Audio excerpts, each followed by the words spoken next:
What is going on, guys? Welcome back to the podcast. My name is Andrew. I got Brandon here with me, like always. Yup. And thank you for checking out our views from the sidelines. How do you feel, buddy? We fully recovered? Yes. Yeah? Yes. Back to drinking. I washed today. You washed. Yeah. What a guy. Yeah. For those who don't know, we had a party this past weekend. I died. Things got crazy. And he died. He got annihilated. But it's okay. We still love him. Yeah. But it's okay. Lesson learned. Lesson learned. No more only seltzers from now on. Only seltzers. That's the rule. No Cirocs. No more Ciroc boys. No more Ciroc boys are boys. officially We're dead. laying that to bed. Hanging to bed. We're too old for that. Yeah, I can't handle Ciroc, bro. I was a king of Ciroc. And Pass it off? Yeah, I gotta pass it off to somebody else. What a guy. Oh, man. But we're going to change pace. There's a lot going on. I didn't really get to talk about Deshaun Watson. I don't really want to talk about him. Yeah, at this point, it's like... Right. Yeah. I mean, quick recap. He got 11 games, as he should. But I kind of heard something today that kind of made sense. Nothing's going to feel right. Yeah, at that point. Nothing's going to feel right. It's either you give him no games for none of them are criminal. Yep. Or you suspend him for like 3 years. Yeah, it doesn't make any sense. Yeah, so like 11 games, cool. I know why they picked 11 games. That way he comes back for the Texans game. NFL wants to make their money. Yep. I get it. But, I'm not really going to go over that. But we're going to change pace. We're going to talk about these documentaries that were on Netflix. The title, they're Untold, right? They make these documentaries, and they're actually really good. You're really badass. Right, we watched. I think me and Brandon both watched one the other day. He watched it before me. I just finished it not too long ago, a couple days ago. Loved it. And it's actually really, really good. And then there's one coming up that I'm actually really looking forward to. So let's go ahead. Let's get into the first one. So what's the first one for me, buddy? The girlfriend who didn't exist. Girlfriend who didn't exist. So backstory on this documentary, and it's pretty legit. You were crazy when you seen this, right? Like, yeah, dude, I was tripping. So everybody, people who followed football at that time, they know who Manti Te'o is. Yeah, if it was a monster, by the way. Yeah, that dude is a beast. Manti Te'o was the heart and soul of Notre Dame football. He was the heart and soul of He's Hawaii. probably the best player that they've ever had.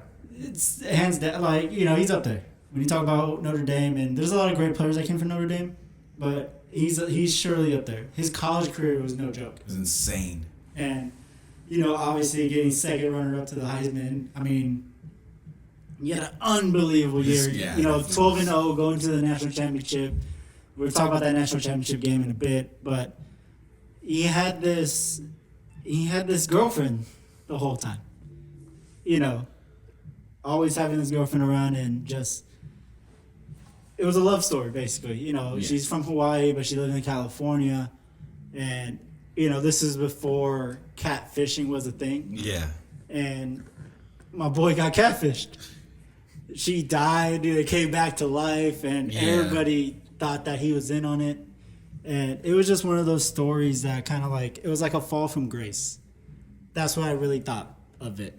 Because after that moment, everything went to shit. Yeah, the national championship game, he had the worst game of his life. I remember that game personally because I watched it live because I'm a Notre Dame fan. I really am. And I remember watching it with my dad at home, and I was like, dude, this guy's playing like trash. And he's like one of my favorite linebackers. I was going for Manti Te'o. I almost got his jersey. I wanted him. But this dude just was not himself. And you can see it. What's crazy is that how in the span of 2 weeks maybe or a month or so before that game, how everything was hitting him, but he had to hold it in. Yeah. And then the fact that before that game he was able to still be a monster is pretty insane. Your mind control at that point. Right. Because any little bit now throws you off. Mm-hmm. And this guy was finding this shit out. She dies, and then she calls him talking about, I was hiding because some people wanted to kill us or whatever, I think it was. Right. And then he's able to hold that and still be beasting until that last game where it was just it was nuts, dude. Right. That's insane. That mind control right there is insane. For real. And, this dude who's now a girl, which kind of really threw me off. Yeah, because at the beginning when I was watching, I was like, oh, something must have been bad if he became a girl. Because they started it with her. Yeah, and I'm just like, yeah, like I said the same thing, like, dude, like, I seen this chick, I'm just like, dude, what the hell is this He's guy? a girl now? Like, who's this girl? And then all of a sudden, it's him, I'm just like, oh, all right. It's the dude that catfished and turned into a girl. Right, and I get that. I get it. Like, maybe you don't feel like you should be a man, and I understand That's that. it, but don't fuck this dude's career. Yeah, like, you ultimately sabotage his entire career. And then what was nuts is that, I forgot what game it was. I think it's where they won to go to the finals, where she shows up with the little Her girl. sister. She shows up with her sister. Yeah. And plays it off and gives him a hug, and they had The brother and sister, the brother, which is him. Yeah, and dude. then the sister comes, and like, I'm just like, dude, like, what the? Fucking nuts, dude. Oh my god. I wouldn't understand how, I wouldn't be able to really deal with that pressure. Damn shit. Because he even said it himself, like, he had a hard time transitioning into a big time school like that. Yeah. Because he's used to being a student. Because he was a good student. Like, Yeah. you know, his parents say that he got straight A's and stuff. Like, he was a good student, but especially being at Notre Dame, being a star player, being the guy, and Dude. you got all this pressure, and then this happens, and then everything, you end up popping up on Oprah, you know, Dr. Phil, like, you go on all these talk shows, like, dude, like, One Morning Americas. and people don't understand. And they still try to blame him. Yeah. That's the fucked up part. They said he was, you know, he was Gay. gay. That's all he they cared was- about. Yeah, he was gay. He was in on it. He Like- wanted the sob story going into his senior year. It's like, he didn't need it. Obviously, they should look back and like, this He guy's was a been kicking monster. ass before he met her. First off, he was already going through something difficult because of his grandma. Exactly. Right. And they completely ignored that shit after the host. Like, That's what I'm saying. That's fucked up. His grandma passed, like, that was the worst.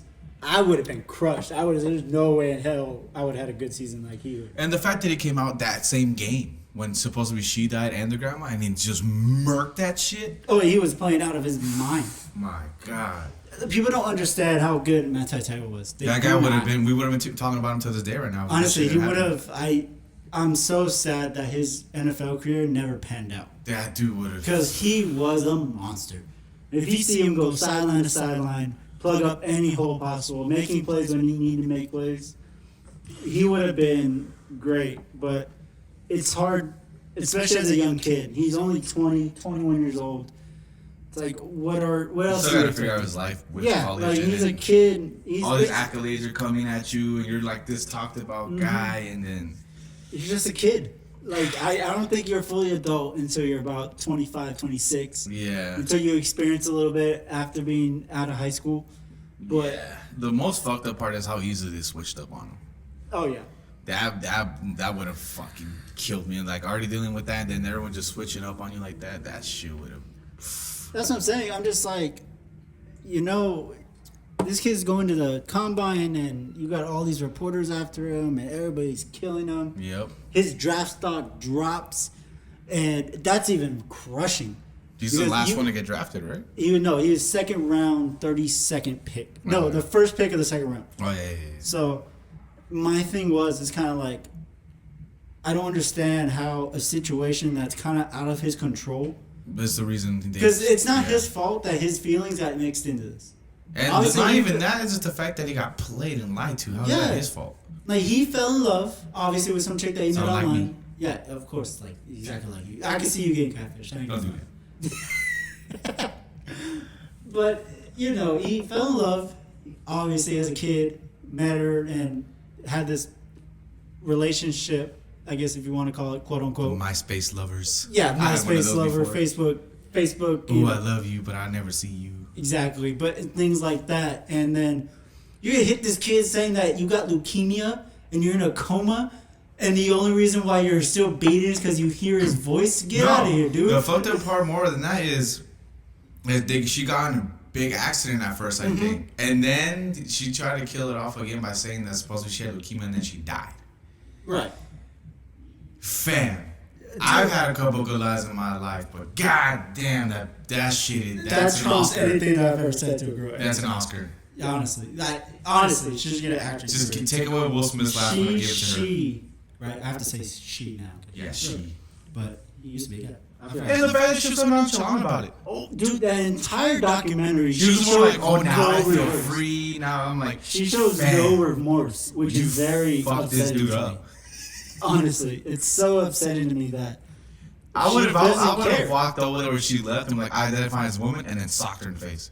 Honestly, Like, yeah. I identify as a woman. You know what's crazy is when you look up Untold, the first thing that pops up is this one. It's the best one. It's so far, I've watched a couple of them, and I've watched the Malice of the Palace one because I'm really interested in that one too. It's badass. But yet, this one's the best one. And I think finally it's gonna show when people are finally. Even it's kind of late now, but it might give him more peace now. And people might be like, "Damn, we really fucked up." You know what? I think it's because of the fact that no one understood his story. And now it's there. Because he never said anything. He was just like, I'm trying to just play football, this and that. And then he fell off the grid forever. Yeah. Like, after he had his stunt in San Diego for a bit, he just never hear him on Tateo. I think he played in Buffalo for a bit, but then after that, you just never heard anything. But now it's finally the truth comes on. Oh man, the world should be apologizing to this dude because God, dude, it's so sad. Like he would have been probably talked about in at least top 10 or something. Dude, he'd probably still be playing. 2013? He would have got drafted. He probably still have been playing. Most likely. I mean, 7 years in playing linebacker? Yeah, I mean, you can see a linebacker playing. That guy was a monster, dude. That dude was one of the best linebackers I've seen play the game, and I've seen a lot. Like, I get it, I'm young, I'm 27, but you gotta understand who I've seen. I've seen Ray Lewis, I've seen Brian Urlacher, I've seen Brian Cushing, I've seen bits, I've seen recordings of Lawrence Taylor and all these great linebackers, Mike Singletary and Derek Brooks, and this kid had it all, dude. Like, you watch him play, he goes sideline to sideline, he's great in coverage, he could run, pick up, blitz, he could blitz for sure, get the quarterback, and I am just so devastated that this happened. And it's fucked up too because when they were doing the whole news coverage on it, like, there's barely any footage of her confessing to shit, and it's all everyone attacking him. Mm-hmm. Like, all she was on Dr. Phil or something like that, where she just changed the voice. Yeah, like, they wanted to see, and that was it. Dr. Phil wanted to see, like, what was her deal, her deal now, his deal then, her deal now. I don't know. Yeah. So but that's what I was like, dude, out of everything, that's what you show. And then everything that he went through is insane, dude. He was eviscerated by this media. He was massacred. He was getting killed. Like, there was memes like, oh, I'm tailing. Like, dudes taking pictures with, like, the arm. Yeah, dude. Like, it was so sad to see this kid. Like, and you see it on his face. The fact that he had all this on him and it just sucked the game out of him. And it was so just devastating. It sucks, man. I feel for the guy. I mean, I wish it wouldn't have gone that way, but after seeing that, I was like, God damn. Because I told you at the beginning, I was like, dude, you need to watch this. Yeah. The story is crazy. When I used to watch football, like, I used to be like, all right, there's certain players. And then when I saw him playing, I was like, God, it made me think, like, damn, football is crazy sport, and seeing someone like that so devoted. This guy's shit. And then just the way it went down. That's what I'm saying, dude. As a documentary as a whole as it is, like, it was really, really good. I like how they very let him insightful. Really tell everything. Yeah, it's very insightful. You see kind of like how Ronaya or Naya, whatever the fucking, I don't even care. Fuck you, whoever you are. Honestly, like, whatever it is, but you see how he gets this perception of, I'm not like everybody. You know what the fucked up part is, though? If it would have happened nowadays, they still would have gave her the side. Yeah. Because of how shit is nowadays, the climate. I was so like, man, fuck you and whatever you think you are, and you're a piece of shit. And I would have hoped that it would have gone the other way. That's what I'm saying. I mean, I feel like the same way because of the fact that, we have this whole women power movement thing. It's not even that. It's the whole LGBT bullshit. Yeah, that's the same thing. I mean, obviously, because it's like, but she wanted to be herself. I don't give a fuck. Be yourself, but don't ruin someone's fucking life and career.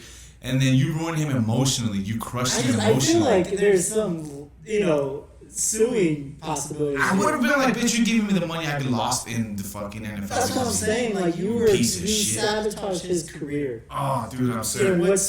Honestly, what did she really gain? Nothing. She really didn't gain anything. What, to find out her own free self? Like, but the thing is, he said, like, that he already felt like that. Cool. Then start doing it. You should, honestly, I would have never been bad about this if you would have just killed her off and never touched it again. Yeah, if you were just like for that moment, and then don't come back and be dead. Like you died and came back. Don't come back. Like, what's the point? After that, you fucked his head up.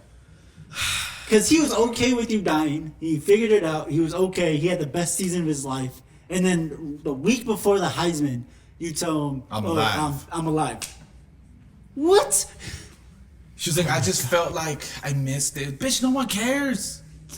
Fuck you. Looks like you need a TED Talk, bro. You need a TED Talk. My TED Talk, right? First of all, fuck him, her, that thing, it, whatever it is. You die, go to hell. Second of all, for Tell, man, I swear to God, I probably would have still kept watching football if I were into it and I saw someone like that strive, especially after the documentary. But whatever your fucking name is, Ronaya. Whatever fucking. So it's Ronaya. Ronaya was his guy name, and then Naya is. Nair, whatever, you piece of shit. I hope that you get eaten by an alligator if you're in Hawaii. I hope a palm tree falls on you. I hope someone throws coconuts at you while driving by after this documentary. I hope that you lose your weave or someone lights that shit on fire. You're a piece of shit. First off, she still looks like a guy. I don't care. I don't care. The fact that you ruined this man's career, dude. That shit had me so pissed. After the end, I was like, dude, I would punch her for you. And I'd take the case. You know what's crazy? Like, it's funny that they made this one and they made the Caitlyn Jenner one too. See, but that one's different because he didn't hurt nobody while he was doing it. Like, he went to his family first. I'm not trying to compare the two. I'm just saying kind of like the order of how they're kind of... Well, that's what I'm telling you. It's the whole climate now. I don't understand. So... But she's still, like, people say that she's still celebrated after this nonsense that happened. Who, Caitlyn? Not Caitlyn. She should fucking go to hell. Because now, like, everybody's kind of like, oh... She's free. It is what it is. Like, the climate at this moment in time. Like, that's what I'm saying. There's no catfish. And what I'm saying is I don't think Neve, the guy who made Catfish, like the movie, I don't even think he made the movie yet. No, because that movie was after. That's what I'm saying. So, like, no one knew what this was. So, like, I don't blame him. Yeah, fuck that guy. He should have knew about that and put that on the fucking original Catfish. I don't blame Manti Te'o for falling in love with this shit because, it's a lie. But you never know. But he didn't know. That's what I'm saying. He got lied to. He didn't know. Yeah, like, I don't blame him at all. But yet, everybody massacred him for this. I'm telling you, dude, that shit grabbed my... As you can tell, me and Brandon are very passionate about this because I fucking hate this shit. I never talked this much. Yeah, and the fact that I got Brandon talking like this, and I am very, very, very, very... I'm telling you, dude, I would tail wherever you're out there, bro. I would punch the shit out of this bitch, take the case, just sign my jersey. And hopefully, I pray that this bitch, like, people, like, I'm telling you, the agenda, I don't want to hear that, oh, she fucking living her truth. Fuck your truth after what you did. You're gonna just say, okay, she finally feels like herself. Cool. Live your life. But let's not ignore the fact that you ruined someone's life by lying that you died, came back, then couldn't talk about that you had leukemia and then that someone's after you and all this bullshit and they got in a sick ass car crash and this man is like just lost his grandmother and you just fucked him up mentally and they have the nerve to go hug him as yourself before you transformed. With your the fact that you got your sister to be an accomplice is ridiculous. Honestly, one more thing about this before we move on to the next one, because I don't even know how long we spent on this thing, but I don't even care, because this is such a great documentary. Fuck that news story for not giving Manti Te'o the time to say his side of the story. Yep. Because honestly, if Manti would have had the chance to say his side things would have been a lot different. I think the climate would have been as bad. Yep. But the fact that, Manti is going through the combine, going through draft protocols, doing his pro day, and you can't wait to publish this thing, get the fuck out of here. Yep. Like, you guys wanted this just to make ESPN look dumb. Yeah, but it still fucked him up, dude. Like, that's what I'm saying. You should at least investigate it, but like, yo, call him first. Like, yo, so what's going on? We found this out. Right. I know they called him and said, yo, like, do you want to put your opinion in, this and that? But you got to understand what this kid is doing at the same time. Mm-hmm. He's going through the NFL draft. Mm-hmm. There's a long process. There's a lot of medical stuff you got to go through. There's a lot of pro days. There's a lot of weightlifting. There's a lot of training. Like, it's not just like, let me drop all this shit just so I could talk to you for a minute. Yep. Like, let me get my shit together. Yeah, fuck him. It's not my problem that, Everyone in that movie was a bad guy except for him and his parents. Yeah. Honestly, dude. Yeah. And actually, shout out to the Notre Dame dude, the one that was in charge, because he backed him the fuck up. He did. He was like, he knew that, hey, it's not really his fault. Like, he got lied to. Yeah. Like, he even tried to help out. So shout out to that dude, if he's still alive. I don't know how old he is now. Shout out to him. Oh, wait, he just came on a documentary. Shout out to Mans. That dude. Shout out to my mans. Yeah, shout out to Mans, dude. But everyone else will fuck themselves. Honestly, you guys messed this kid's career up, and I'm really sad about it. And, Man, for real. I put kind of like, I'm gonna piggyback off you. I think he's the best player to come out of Notre Dame. Yeah, for a while. I can't tell you who exactly came out at the top of my head, but I know for a fact he's on that list. That guy was, because he was a monster.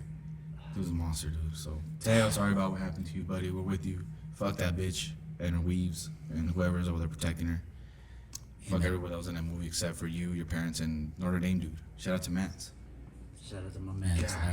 So sad. So sad situation, but honestly, overall, that documentary was really, really fucking great. Amazing. And Netflix is onto some shit. Netflix. We're gonna find out a lot of things now, buddy. Oh yeah, I mean, we're gonna do this a little bit more because I love these documentaries. And I like to express myself. Absolutely. All right, let's get into the next documentary. The next one is coming up. It's gonna be called Operation Flagrant Foul. I haven't even heard about that one yet. All right, so it's cool. I'm gonna give you the backstory on this real quick. So this documentary is, I've been kind of actually really, really interested in this story. Okay. So Tim Donaghy, right? He was an NBA rep for the longest time. Oh, okay. So it's about a ref? It's about a ref. Oh, okay. He used to bet against the games he actually refed. So he used to be able to control the outcome. What a dick. So hear me out. You are talking about who fixed NBA games. He basically fixed them so that he could end up winning millions and millions of dollars. Just because of the fact that he was just this, gambling addict. Yeah. Right? He got mixed in with some bad people, this and that. Yo, we need you to fix this game. This, that, and third. Bada bing, bada boom, and he did it. There was a player that actually called him out, which is crazy to me, because I seen the snippet of it when Netflix first said that they were going to start making this. Yeah. It's Rasheed Wallace when he was playing with the Pistons. He noticed him giving Rasheed a tech right away, right? And usually when you give a superstar, it's kind of like an unwritten rule for superstars. Yeah. But when you're a star like that, you get the first tech, and then you have to really, really earn the second one. Meaning you have to do something outlandish for that second one. But anybody else, you talk back, I'm gonna give you this tech. Yeah. But this ref gave him 2 techs back to back just to get him out. Oh. And so that way it changes the whole dynamic of the game. Yeah. And I think the point spread of that game was, I forget who they were playing, but the point spread of the game was Boston by 6, right? And he got it right on dot with Rasheed coming out. It ended up being, by 6. And then you just see, because of this, the NBA put in, some rules, some regulations and stuff like that, which mean, the referee scouting report, which means, bigger, so refs kind of scout the refs, meaning calls they miss or texts they made or other calls they made and stuff like that, right? To see if they're actually doing good. He is the reason why they have that. Oh shit! Because he fucked it up. Yeah, he fucked it all up. And you're talking about a dude who's on the floor controlling the entire aspect of this game, calling fouls that aren't there, not calling fouls that are truly actually there, and stuff in that nature, or even like, calling a 2 or 3 even though it is clearly 2, or vice versa, things like that. I mean, this guy was he was a piece of shit. Like, he ruined the integrity of the game for him. Like, and it was crazy. I never heard about that one. I seen the other one they had with dudes were like shaving points. Yeah, that one. What I'm talking about. Yeah, that one's cool too. That one's cool. I forget what that one's called, but that one's pretty dope. But no, this one ref was able to really dictate the entire league almost. What the hell was that? Is that outside? I don't think so. That's weird. Sorry for the technical difficulties. We heard some disturbing noises. Think someone's getting kidnapped? Oh, no. I mean, we're in the middle of a podcast, but record my podcast first, then I'll go save you. Okay. And so I've been waiting for this story. And I've been waiting for a good documentary that's going to actually explain it. Mm-hmm. And I feel like since Untold did the Manti-Te'o one, and they did that one so good, I'm sure they're going to make this one super good. Hell yeah. And I'm really, honestly, really waiting for this one. Yeah. So I'm really excited. This is my favorite series right now that Netflix has. Oh, yeah. They're doing some good shit right now. Oh, they are. They got some really, really good shit going on. So, besides all the movie stuff, but their sports stuff so far are actually really good. And they got some good ones. Like, obviously, they have the Caitlyn Jenner one. They have the Malice at the Palace. That one's a crazy one. I don't know if you've seen that one. I don't think so. You should see that one, too. That one's about the Pistons and the Indiana Pacers when they had that whole Rumble riot in the stadium. Oh, no, I haven't seen that one. You should probably look at that one. That one's crazy. I'm about to watch it right after this. Yeah, you should probably watch that one. That one's cool. They have a couple other ones. They have There was some badass shit coming out from that. They do. They have a baseball one, I know, and they have a couple other swimming and stuff like that. But that's nuts. They should do the one with Lance Armstrong fucking lied. Gosh, they should, honestly. It's crazy though. First off, Netflix, you're doing great. You're doing good things because we need some more stuff in sports, especially right now. And this is kind of setting the tone for things. Yeah. I know, Tim Donahue he's no longer allowed to ref. He got banned entirely. Mm-hmm. Forever. And, Tim Donahue, as he should, piece of shit, ruined the integrity of the game. Because at that moment, you could clearly tell that he was just calling calls that weren't there. Yeah. Missing a lot of calls, giving guys texts that you even shouldn't. Because think about it, having that much power on the floor. Yeah. If I get a player in foul trouble, he's not going to play the same. Yeah, you're not wrong. Right? So to me, it's freaking, how are you going to allow this guy? And he was reffing for about maybe 10 years in the NBA. Easy. So you're talking about millions of dollars that this guy is honestly really controlling. It's sad, bro. I want to understand how he knows okay, let's say I want to hear his side of the bullshit. That's what I'm saying, because he hasn't really he said some things he's been on some radio shows and stuff back in the day, but obviously we were kids. Now it's gonna be the full on truth. Right now you're gonna let me actually understand what you really did. So it's really want to know. Yeah.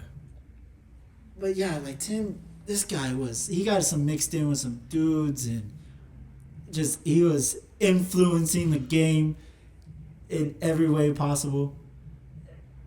They did a 30 for 30. I think they did a 30 for 30 on him, which is another documentary thing on him. Yeah. But I didn't really like it because I think they focused on the dudes behind him. I want to just focus on him. Yeah, that's what they're gonna do on this one. Yeah, but God, dude, I just really, there's no way he did this by himself. Yeah, because this is a bigger scheme to do. Yeah, dude, they keep blaming him, And I'm just like, I get it. He's the guy who's like actually calling the calls, but there's no way it's just him. Mm-hmm. Like he has to get all the other refs involved, right? Because obviously they have to come together and make a call. Yeah. Because there's 3 on the floor. Mm-hmm. So it's like, okay, if I call this call, you got to make sure he's okay with it. He's okay with it. Yeah. Well, it's like, so you got to bribe these guys out too. Yep. So there's some serious cash being goddamn, ref at that time. Yep. And I wanted in. I wanted it. Would you take bribes? Yeah, because I don't care for sports. What a guy. So I don't really care. Just give me the money. That guy. It's like, hey, bro, I need them to win by 3, bro. Yeah, I just need my money, bro. I got you, fam. I gotta go bowling this weekend. What a guy. But I'm really looking forward. Netflix, you guys doing great with these Untold. Hell yeah. This series. I'm really looking forward to that. But let's get on to the next one, buddy. what's the next one for Now me? we're gonna finish the next 2 for the NBA top 50. Top 50 times. My top 50 time. What, 36, 35? 36, 35. All right. What's number 36, sir? 36. I want to say it's Kevin McHale. McHale. McHale. McHale, you got it. You almost got it. I almost got it. Okay. I get points. Kevin McHale. The man with 1,000 moves. What a guy. This guy was. So during his run, he was playing What's with his name? Boston. Kevin McHale. No, his nickname? Oh, man of 1,000 moves. I'm taking that. You're taking that? Once I pop up 2 blue chews, that's my name. What a guy. I'm going rowdy, buddy. About that talk. My man's over here. My man Brandon is. He doesn't really say anything half the time, but yet this man over here is going wild. That's my new name. He gets annihilated one weekend, and all of a sudden he's a new man and wants to talk all the time. What a guy! If you hear the Dilfs podcast, you can listen to him too, because he's going in. I'm out here, buddy. What a guy. But anyways, back to the regular schedule program. Kevin McHale, man of 1,000 moves.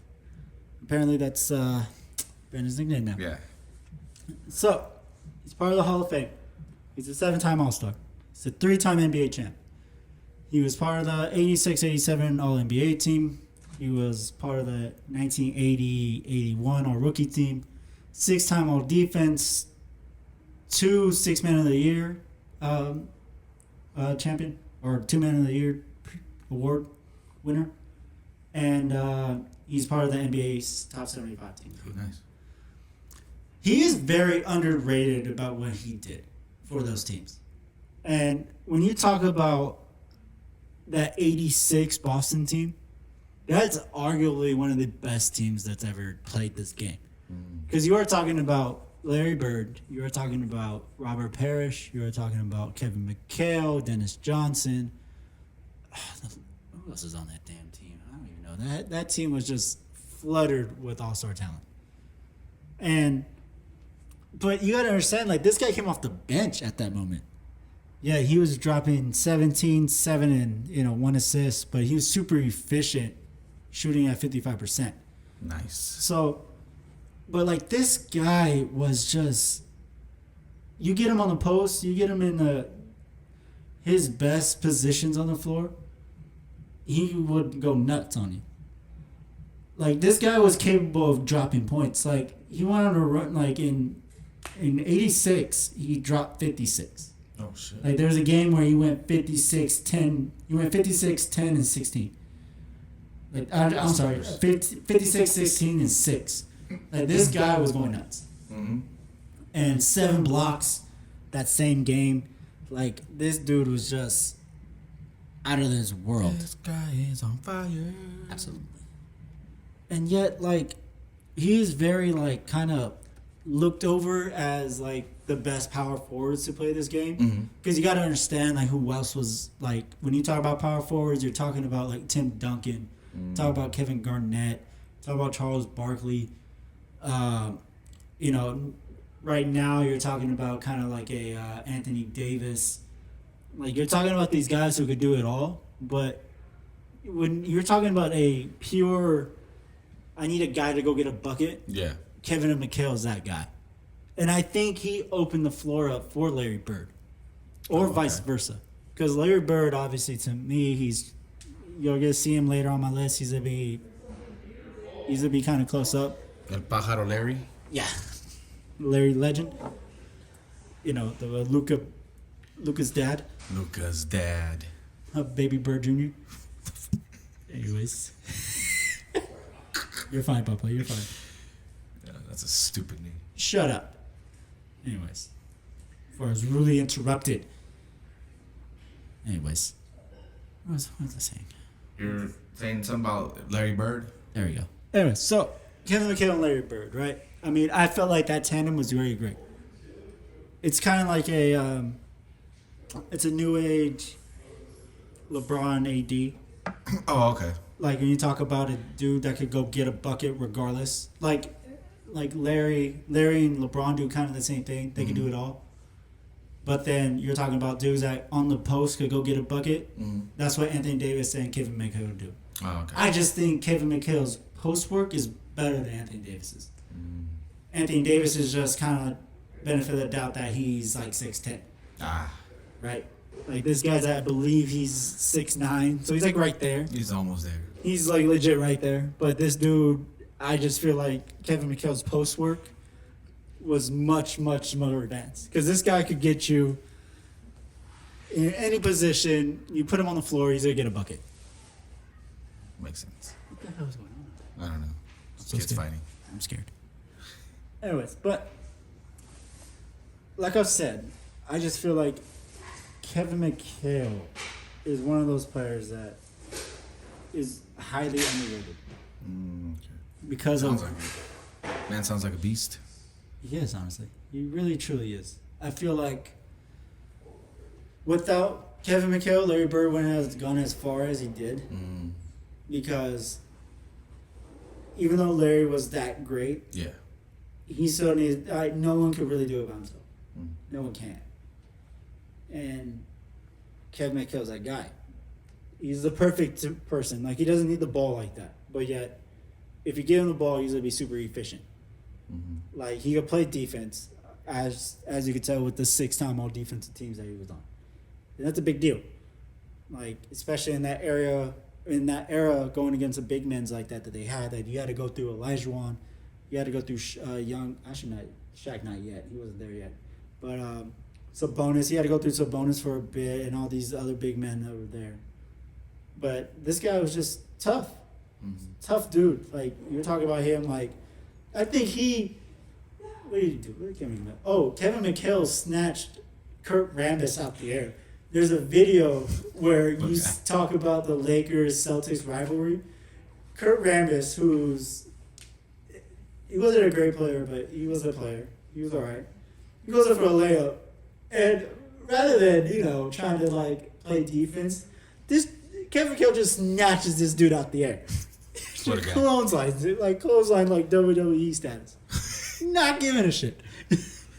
And, you see, this guy, to me, was, just the perfect role player. Just, he knew what his job was, and he did it right. Obviously, I'm not really digging into the stats, because I just feel like they're just unnecessary to really compare, what he was. But, he is capable of averaging 26 in a year. Especially the year that they, in 86, 87, he averaged 26, right? With 60% shooting from the floor. So you're talking about a dude who is ultra efficient. And that's the plus. 26 is cool, but if you're taking, 40 shots to get 26, you're not that great. Yeah. I could probably do that. But if you're only taking about, 13, 14 shots to get 26 points, you're really pretty efficient there. Yeah. But that's him at 36. He's a big component to those 3 championships as well. I felt like he could have won MVP over Larry in one of the years, but I understand why they gave it to Larry. But I got him at 36, man. 35, buddy. 35 is Kawhi Leonard. Kawhi, the Claw. I call him the Claw. Why is my notes not popping up? Oh no, momento por favor. There we go. Hey, here it is. Okay. The Claw. call him the fun guy. The Claw, Boardman, Fun Guy, the Hand, the Terminator. Those are his nicknames. That's a lot. Yeah, they're pretty terrible. Anyways, all right. So, 2-time NBA champ? No, he's a 3-time NBA champ. Dummies. Yeah, this isn't updated yet. But anyways, is he 2-time? I don't know, dude. You're asking the wrong person. No, he's 3-time champ. Hang on. I gotta double check my facts. Uno momento, 4-4. Uno momento. Brandon entertained. You got 5 minutes, buddy. Shut up.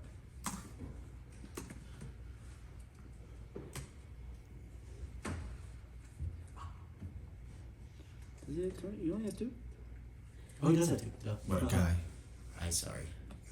He does that too. I'm sorry. What is wrong with you?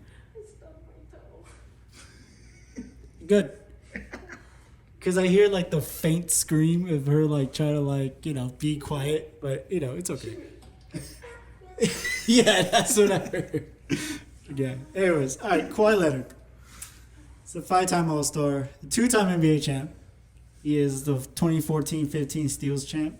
He's a 5-time All-NBA player, 7-time defensive player, 7-time All-Defensive Team, 2-time NBA Finals MVP, 2-time Defensive Player of the Year. He is the 2019-2020 All-Star MVP, and he is also part of the top NBA 75 team. Mm. So his accolades aren't terrible, right? Like, they're really actually really good for the player that he is. Now, he wasn't always this guy. Mm-hmm. So first he started off with the Spurs, and he was just another cog in the machine, right? That's what they are over there in San Antonio, especially at that time. Yeah. Because you still had Tim Duncan there, you still had Tony Parker, Manu Ginobili, and obviously with Coach Popovich coaching that team, you play your role. And Kawhi was like a young kid coming out of San Diego State, just playing defense. He's right here he's based out of Riverside. Mm-hmm. He's from out here, obviously, and he was just a defensive guy at first. His offensive game was not there yet. Like, he had a broken shot coming into the NBA. Mm-hmm. But the magicians over there in, San Antonio, I don't know what they could do, but if you have a bad shot, go there, and they're going to fix your shot. Mm-hmm. They got great shooting coaches, shot doctors, as they call them, and they fix his shot, right? Because he has huge hands. Yeah. And obviously, and the thing is about basketball is if you have like huge hands, it's hard to shoot because like the ball rotates off your hands way too long, as it should. So obviously they fixed that for him, and obviously he's shooting great. He shoots 49% from the floor, which isn't great, but it's not bad. I mean, obviously you're still damn near 50%, which is really good. But him as a player, his progressions have actually been really great. Like, you go from his rookie year, like he's only he averaged 7 points, right? His rookie year. And then the year after that, 11. And then 12. And then he makes the jump to 16. And then he jumps up to 21. And then 25. And then back to 16. But that year he was hurt. Right? He ended up getting hurt. Then he goes to Toronto. Right? So he spends about, 5-6 years. Actually, no. 1, 2, 3, 4, 5, 6, 7. 7 years with San Antonio, right? 7 years with San Antonio. And then he gets a chip out of there. He also gets an MVP, the finals MVP. And his 2 defensive player of the years. So, like, obviously already he's starting to be that guy. Then he goes to Toronto and has that playoff run that I haven't seen, right, in 2019. And this is another, like, what-if situation that I could have put on the last episode. But, yeah, obviously he's going through and playing. He plays Giannis, right? They're down 0-2. And Kawhi ends up putting it on himself like, I'm going to start guarding Giannis. Ends up locking Giannis up, right? It's hard to lock up Giannis because he's just so big and so fast, so big. Yeah. And yet, he ended up doing that. And they end up winning the series 4-2. And then he beats Philly. He beats the Sixers with Joel Embiid and Ben Simmons. 7 games, marvelous series. He ends up hitting that big old shot. You've probably seen it. The one where it's bouncing all around and he's in the corner kind of crouched down just watching it. And he hits that marvelous shot, right? Then he goes to plays in the finals against Steph and KD and Clay. So KD at this time, like, he's hurt still. He's coming off the ACL. Actually, no. First off, it was a calf strain that they wanted to call it. And personally, if KD played that whole series, Kawhi's not winning this chip. Right? Because I think the whole dynamic was just I think KD made that team unbeatable. But KD being hurt, it gave Kawhi the opportunity to just take over that team. And he ends up pulling it off and winning that chip. Right? Does it marvelously, averaging in that finals alone, that finals run. I think it's like one of the better finals runs I've seen, especially from him, because his first 2 finals that he played in, he wasn't impactful. He was just another role player. He was just another guy, but in the same thing, like he was just a guy. Really, really want to be honest here. And let me see if I pull up this thing real quick. Yeah, boom. There we go. It's 28. He averaged 28.5 that entire series, right? On about 43% shooting. So not super efficient, but he got the job done. Right? Wins finals MVP. But he ends up going to the Clippers afterwards. Here with the Clippers, like it's kind of like a descent now. Right? So obviously he wins the 2 already. So he wins the 2 chips. He wins the first one with, San Antonio beating Miami, beating LeBron and them in Miami. And then he ends up beating, Steph and the Warriors in 2019 with Toronto. Right? So he comes to LA. The same year LeBron comes to LA, he comes to LA. Right? Actually, not the same year. The year after, like, Kawhi put this whole thing together where he was going to come to LA, but he was going to join the Lakers first to play with LeBron and AD. And that would have been him.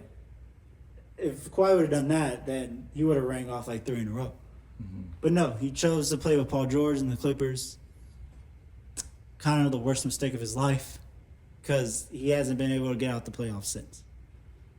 Because personally, Kawhi,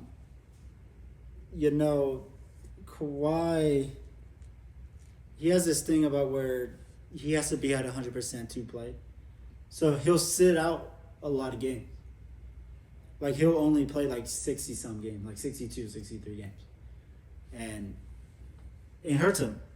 And it showed, like, this last playoff runs that he was playing in. So in 2020, like the bubble year, so he ends up, so they played Luka in Dallas the first round, right? So they only beat him. It takes them 7 games. And that was a telltale sign of the fact that, there's an issue here if they can't beat Luka by himself. Especially have this team full of dogs. Apparently. Like, they have this great defensive team that could lock up anybody. And then the the Denver series comes in. They are up 3-1. 3-1 in a 7-game series. You need to win 4. They have the series lead, 3-1. They end up losing 3 straight games. And just Kawhi played miserably down the stretch. And this is kind of like his story now. Like it was kind of like not a fall from grace, but like he hit his apex and now he can't get back there. Yeah. So I just feel like Kawhi to me, like I would want to put him higher just because of the fact that,